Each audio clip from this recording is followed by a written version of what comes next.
Hey guys, Mike here with Morrison's Outdoor Adventures. Today I want to talk to you about U-joints or universal joints. Universal joints can be on our drive shafts, on solid axle vehicles like Jeeps. They can also be in the knuckle here, allowing the steering knuckle to pivot for turning.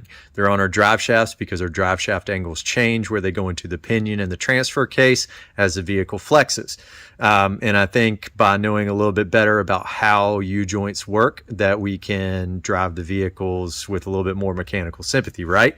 So I've got one broken down at the table over here that I want to show you guys. Now, U-joints come in two different types. There's what we call serviceable and non-serviceable U-joints. Basically greasable and non-greasable U-joints. A lot of your U-joints and stuff nowadays that come on factory vehicles are non-serviceable, so we cannot grease them. But typically they have 4 points here. I've already taken a cap off right here so that you can see the piece that goes into the cap. This particular one is a serviceable U-joint, so it's got a grease fitting that will eventually be installed in the cap here. So you can see that cap came right off the end. Inside of these caps is all of these needle bearings, right? And they have this little rubber seal on them to help keep debris out. And these all these little needle bearings on the inside. See if I can get some pulled out maybe. Probably not. There we go. So they have all these little tiny needle roller bearings inside of there so that these caps can spin, so they can pivot and do their job. Now, as we take them and, like in a steering knuckle, start to turn the steering wheel and the tires in turn, it puts these under more stress or more load.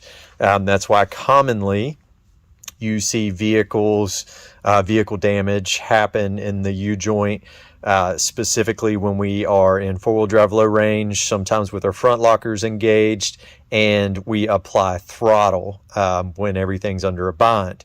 When these things kind of get to a certain point, they build up enough force, and that force has to dissipate somewhere, normally causing maybe these caps to blow out, or with the needle bearings, or if they haven't been taken care of properly, they can just be worn out and it can cause them to grenade, sometimes doing damage to the yoke where they are connected to.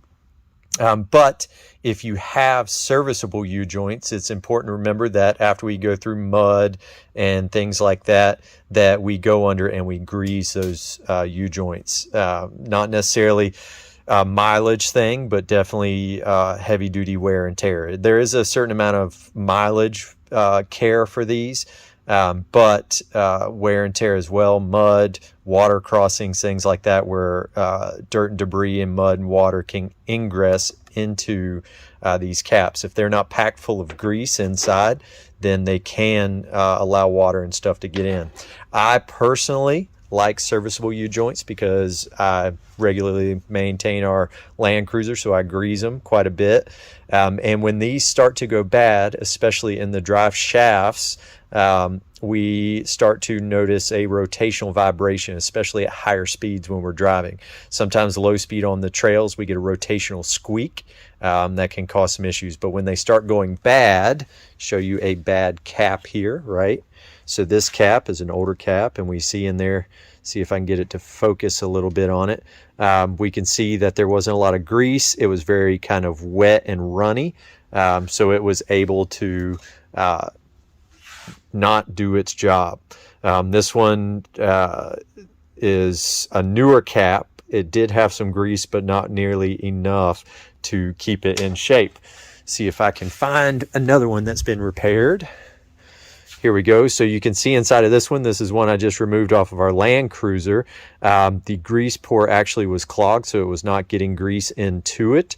So it became very dry inside.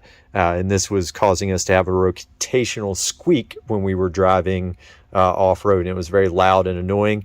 And at higher speeds, eventually it would have died.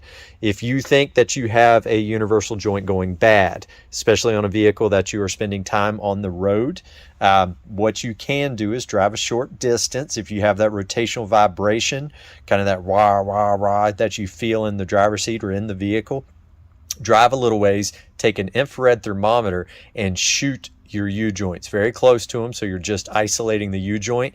And if you have one that is hotter than the rest, and showing exceptionally high temperatures, then normally it's some issues. You can, if you don't have one, just put your fingers on the ends of the caps here, and you'll feel the heat. They get very, very hot. So you know that you have an issue, and normally at that point in time it's time to replace that universal joint. If they do fail in your drive shaft, there's a good chance of doing quite a bit of damage as that drive shaft spins around underneath the vehicle, or it could tear the yoke apart and you could end up having to replace an entire drive shaft. In a knuckle, same thing. They can do a lot of damage on the trail and a lot of damage in the vehicle. So thanks for joining and listening in as we are going to start doing more and more tech tips. But be sure to check us out on social media, Morrison's Outdoor Adventures on Instagram and Facebook, and like and share. Thanks, guys.